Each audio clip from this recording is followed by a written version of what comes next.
Mediven compression garments are suitable for the delicate cycle in washing machines. However, only detergents for delicates should be used. Softeners, conditioners, etc. can damage the stockings. Special detergents such as Mediclean are available from medical supply stores and are particularly gentle to the knit.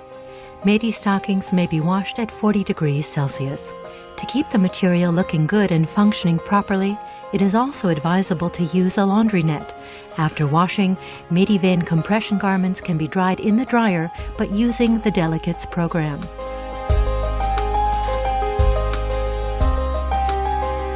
Comfortable clothing is absolutely essential for patients with edema. Articles that constrict or cut into the skin are not suitable. This also applies to underwear such as bras, belts, and elasticated waists should not be too tight. It is best if the clothing is actively breathing. Incidentally, shoes are also important. They should be comfortable and preferably have flat heels. If the edema is in the arm, the patient shouldn't wear a watch or any other tight-fitting jewelry on the affected side. As with every chronic disease, a positive attitude also plays a role with lymphoedema. Naturally, this also includes social contacts, such as meeting up with the family or with friends.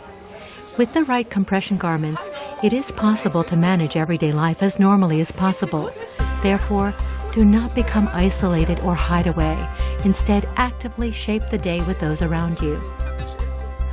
Besides a positive attitude, a healthy and balanced diet is also important for patients with lymphoedema, along with the appropriate amount of fluids for the individual. Patients with a lymphatic disorder should drink about 2 to 3 liters of fluid every day, for example, mineral water or unsweetened tea.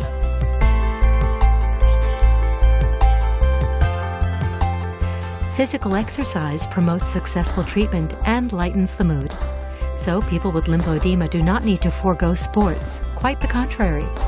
However, it is important that the prescribed compression garments are always worn during sports. Certain types of sport are particularly good for patients with edema, for example, slow swimming, cycling, hiking, or Nordic power walking. But gymnastics are also beneficial for the treatment of edema, and of course, it's much more fun in a group. Many physiotherapists have special exercise programs that are particularly suitable for patients with edema. Although this sort of fitness program is easy to do, it is still very effective. There are self-help groups for all those seeking advice on how to cope with lymphoedema or simply wanting to exchange news and views with like-minded people. Specialists often have addresses they can pass on to patients. The numerous Medi guides contain further practical tips for people with lymphoedema.